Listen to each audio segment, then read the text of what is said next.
Quand Jenna ouvrit la porte de la maison de ses employeurs, elle sentit immédiatement que quelque chose clochait. Et quand elle entendit un bruit venant de l'étage, elle saisit rapidement le bébé dont elle avait la charge et s'enfuit pendant qu'il se passait quelque chose d'effrayant derrière elle. Plus tôt dans la journée, Jenna et Josh étaient allés se promener. Le petit garçon adorait simplement le parc, et sa nounou avait du mal à le convaincre qu'il était temps de rentrer. Il ne voulait pas arrêter de jouer, mais ils avaient encore quelques courses importantes à faire. Ils devaient rentrer un peu plus tôt que d'habitude, car elle devait préparer un grand déjeuner au moment où ils eurent terminé d'acheter tous les ingrédients nécessaires. Josh, âgé de 3 ans, commençait à devenir un peu agité, et Jenna savait qu'il était temps de rentrer pour lui faire la sieste.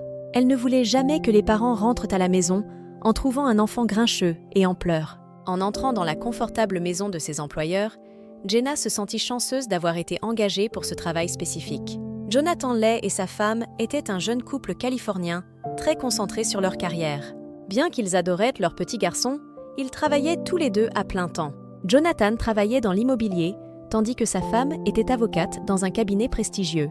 Le jour où Jenna est venue pour l'entretien pour devenir la nounou de Josh, il était clair qu'elle serait tenue aux normes les plus élevées. Ses parents cherchèrent quelqu'un de fiable, mais aussi une personne qui traiterait leur garçon avec amour, tout en le guidant de manière ferme. Avant que Jenna ne soit nommée à ce poste, Jonathan Lay avait interviewé de nombreux candidats. Malgré d'excellents antécédents pour la plupart, il n'avait jamais eu ce sentiment d'être complètement à l'aise. C'était jusqu'au jour où lui et sa femme ont interviewé Jenna Lee Baker. Il y avait quelque chose de différent chez elle. Elle avait une attitude calme et posée, et il était clair qu'elle ne jouait pas un rôle. Elle avait de l'expérience, mais ce qui la distinguait des autres nounous, c'était son authenticité. Il était clair qu'elle aimait simplement les enfants, et n'avait pas choisi cette profession par manque d'autres options. Elle avait choisi de s'occuper de jeunes enfants parce qu'elle ressentait une vocation à cet égard, et assez rapidement, leur choix serait confirmé. Alors que Jenna tournait la clé dans la serrure de la porte d'entrée, elle s'arrêta un instant. Un frisson étrange et inhabituel lui parcourut l'échine. Elle se retourna pour regarder autour d'elle, mais il n'y avait rien d'anormal dans son environnement. Josh commençait à s'agacer. Alors elle le prit dans ses bras. Mais dès qu'ils entrèrent dans la maison, il se précipita vers la cuisine en demandant quelque chose de frais à boire. Alors que Jenna s'apprêtait à enlever ses chaussures, elle remarqua que la maison n'était pas exactement comme elle l'avait laissée plus tôt dans la journée, à sa gauche. Certains des jouets avec lesquels Josh aimait jouer étaient éparpillés sur le tapis du salon. Elle jeta un coup d'œil aux escaliers menant aux chambres, mais il n'y avait rien d'anormal. En regardant vers la cuisine, elle remarqua pour la première fois que le contenu de son sac à main était éparpillé sur la table de la cuisine et par terre. Pendant ce temps, le petit Josh devenait agité. Il avait l'habitude que sa nounou réponde toujours rapidement, mais là, elle tardait à répondre à ses besoins. Il se mit à pleurer en montrant le frigo. Mais Jenna lui demanda de se taire. Sentant clairement quelque chose d'anormal dans cette maison familiale, elle voulait écouter pour repérer tout bruit inhabituel. À ce moment-là, Josh était en plein caprice, allongé, en donnant des coups de pied et en hurlant par terre dans la cuisine. Jenna savait qu'il y avait quelque chose qui clochait, et elle soupçonnait que la maison avait été cambriolée pendant leur absence. Ce matin-là, en se précipitant vers Josh pour le prendre dans ses bras, son regard tomba sur une fenêtre brisée. Cela confirma ses soupçons précédents. Quelqu'un avait dû entrer dans la maison et voler des objets de valeur. Alors que Jenna essayait de calmer Josh avec des paroles réconfortantes, l'impensable se produisit. Elle entendit soudain un bruit venant de l'étage. Son pire cauchemar devenait réalité.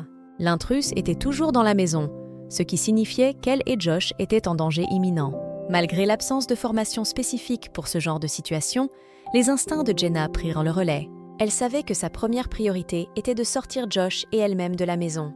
La distance entre la porte d'entrée et la cuisine semblait être un immense fossé. Son pied a failli glisser sur une tache humide sur le sol alors qu'elle attrapait le petit garçon et tentait de sortir de la maison. Mais elle parvint à se reprendre et à se précipiter vers la porte avec Josh. À ce moment précis, une silhouette apparut en haut des escaliers. Jenna n'eut pas le temps d'enregistrer ses traits. Alors qu'elle courait avec le garçon qui hurlait dans ses bras, elle sortit par la porte d'entrée et se dirigea vers la maison du voisin en criant à tue-tête qu'elle avait besoin d'aide et que quelqu'un devait appeler la police. Même si elle avait quitté la maison, elle savait qu'elle et Josh n'étaient pas encore hors de danger. Peut-être que l'intrus voulait lui faire du mal puisqu'elle avait vu son visage. À ce moment-là, Jenna savait qu'elle se battait de toutes ses forces pour protéger le petit. Josh Jenna atteignit la porte d'entrée de chez leur voisin qui avait entendu le vacarme et s'était précipité à la porte. Elle se retourna en entrant juste à temps pour voir l'intrus sortir de la maison et s'enfuir dans la direction opposée. Tout ce que Jenna put dire fut de demander aux voisins d'appeler la police, puis d'appeler Jonathan Lay pour l'informer de ce qui s'était passé. Précipitée pour protéger le garçon, elle avait laissé son propre téléphone portable sur le comptoir. Mais elle ne pouvait pas retourner le chercher, car elle n'avait aucune garantie que l'intrus qui venait de sortir était le seul dans la maison. Il devait attendre que la police inspecte les lieux. Lorsque l'appel de la police parvint à Jonathan et sa femme, ils furent pris de panique totale. Ils se sont précipités chez eux aussi vite qu'ils le pouvaient, espérant et priant pour que leur fils et sa nounou n'aient point pas été blessés. Quand ils trouvèrent Jenna et Josh chez leurs voisins, ils soupirent de soulagement. Tout le monde savait que les choses auraient pu se passer tellement différemment. Ce jour-là, l'essentiel était que, même s'ils avaient été victimes d'un cambriolage, personne n'avait été blessé pendant cette épreuve.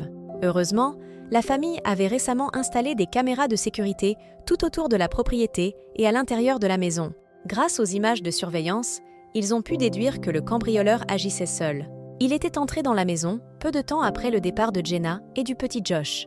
Il avait peut-être surveillé la maison pendant un moment, car il n'était pas pressé de terminer sa visite après leur départ.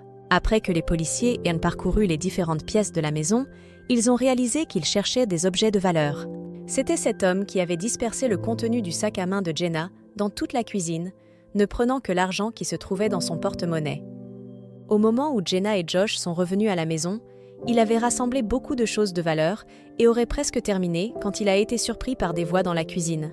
Bien que cela ait été difficile pour Jonathan et sa femme de faire face à l'intrusion chez eux et à la violation de leur vie privée, ils étaient éternellement reconnaissants que leur fils et sa nounou aient échappé indemnes à cette situation volatile et dangereuse.